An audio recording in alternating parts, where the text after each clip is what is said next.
Olá, meus queridos, sejam muito bem-vindos a essa nossa exposição, a essa nossa fala de hoje. Aqui, professor Israel Vital, professor de filosofia da Escola Frei Policarpo.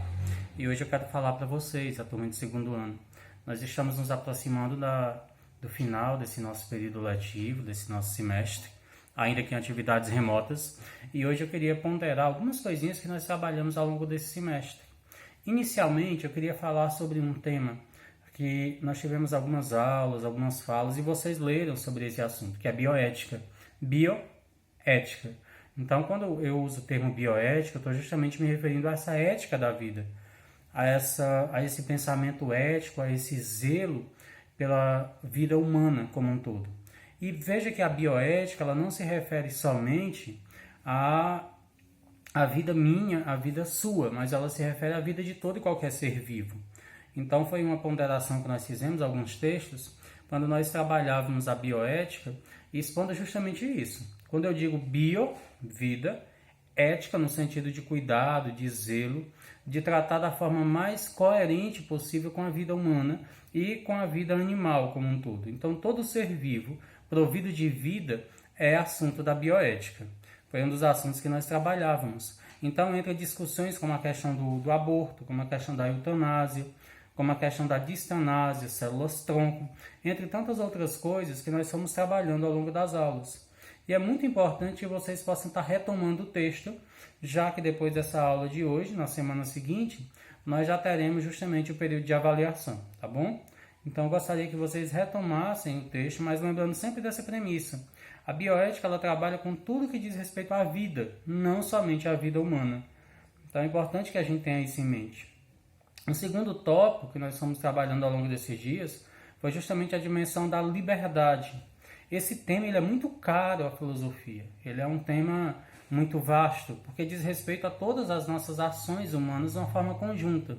Então, quando eu pego liberdade em si, o que nós vamos entender como significado? Liberdade significa basicamente o direito de agir segundo o livre-arbítrio, ou seja, segundo a interpretação que eu faço da minha realidade. Então, eu posso entender que o livre-arbítrio é o arbítrio da minha vontade, de modo que não prejudique uma outra pessoa. Isso é muito importante que nós tenhamos em mente. Então, a liberdade ela é classificada pela filosofia como uma independência do ser humano e esse poder de autonomia que nós temos. Claro, é um conceito meio que utópico, ou seja, distante, uma vez que ele é questionável se realmente nós temos ou não essa liberdade, como eu colocava na música, essa tal de liberdade. Será que de fato nós a temos? Então pensadores como Sartre, como Descartes, como Kant, como Marx, entre outros, eles foram trabalhando essa temática de uma forma muito vasta. A liberdade de expressão, que já é uma outra manifestação da liberdade, ela diz respeito à garantia que o indivíduo tem de expressar suas opiniões, de expressar o seu ponto de vista. Quando nós nos detemos na liberdade, digamos, a liberdade cartesiana. Quando eu digo cartesiano, me refiro a Descartes. O que é que Descartes menciona como sendo liberdade? Ele diz que age com liberdade quem melhor compreende as alternativas que precedem as escolhas. Ou seja, nós vamos ter aí que é preciso que eu compreenda o contexto que está ao meu redor, que eu compreenda de fato o que está acontecendo comigo, o que está acontecendo com a sociedade que eu estou vivendo, o que está acontecendo com a minha família, para que eu possa tomar uma posição, para que eu possa agir livremente. Spinoza já é um outro pensador que não é tão conhecido nosso, mas ele diz basicamente que ser livre significa agir de acordo com a natureza humana. Isso nós já estudávamos lá no período passado, quando a gente falava de natureza e liberdade.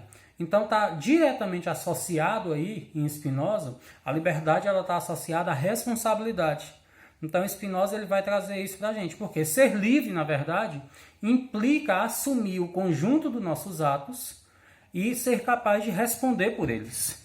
Então eu sou livre quando eu sou capaz de fazer uma determinada coisa, mas eu sou capaz também de assumir a responsabilidade por aquilo que eu fiz. Eu não jogo essa responsabilidade para uma terceira pessoa.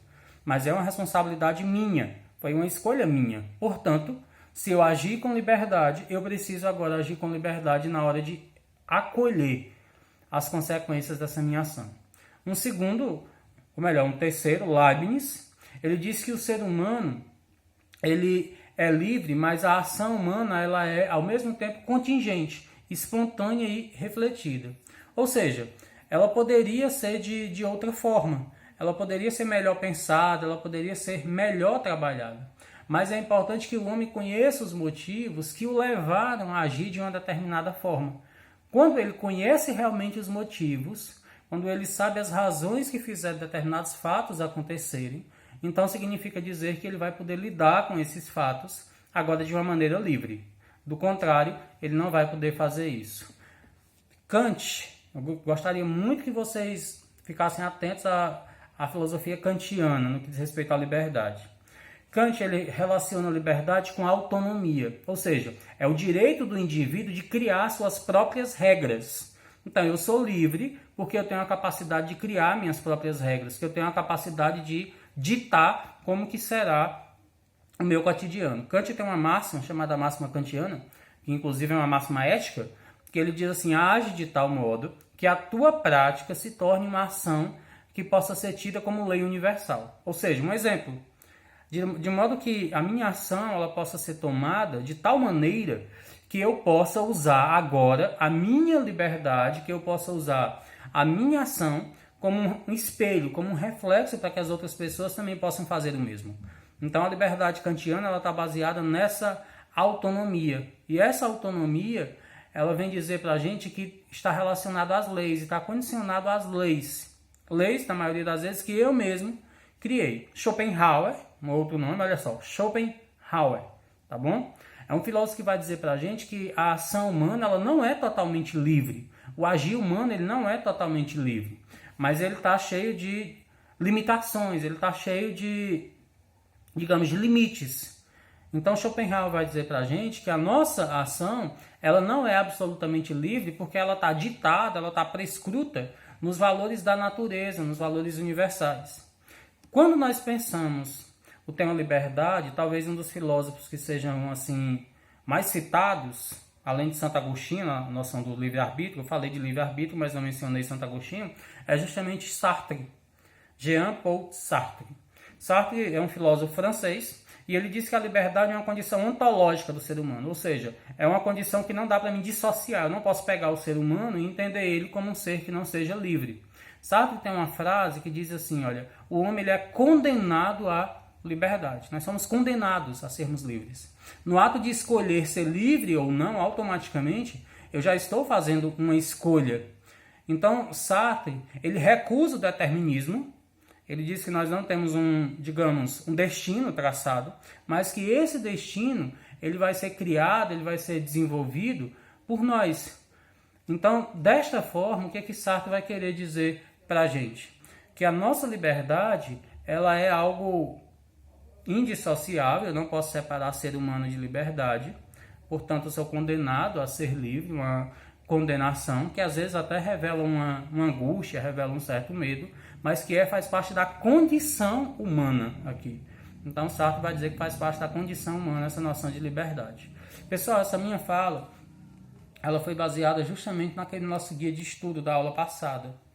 Então a nossa referência de estudo para avaliação é os textos que nós trabalhamos sobre bioética. É só você dar uma olhadinha na sala de aula virtual e pegar esses textos. E os textos que nós trabalhamos sobre liberdade. São dois assuntos que não estão muito claros no livro didático. Então, eu acabei tendo que pegar de outras fontes, tá bom? Então, é importante que a gente dê uma olhada no nosso guia de estudo. A nossa avaliação, ela vai acontecer na próxima aula, né, na próxima segunda, que é justamente no dia 7, salvo engano, é o dia da nossa avaliação. E eu gostaria que vocês fizessem com calma, não deixassem de fazer, tá bom? Estudassem antes para que seja uma avaliação segura. No mais, minha gente, é isso. Um abraço a todos vocês. Espero que estejam bem, se não que fiquem. Desejo saúde, paz e que a gente, nessa reta final, nós não desanimemos, mas tenhamos convicção que essa nossa liberdade, que esse nosso destino, nós somos os principais autores. Então é preciso que nós tenhamos cautela na escrita dessa nossa história. Do contrário, lá na frente, nós podemos arcar com as consequências por uma liberdade, por uma ação que nós tomamos agora. Então, um abraço a todos, fiquem em paz e nos encontramos aí nas próximas aulas.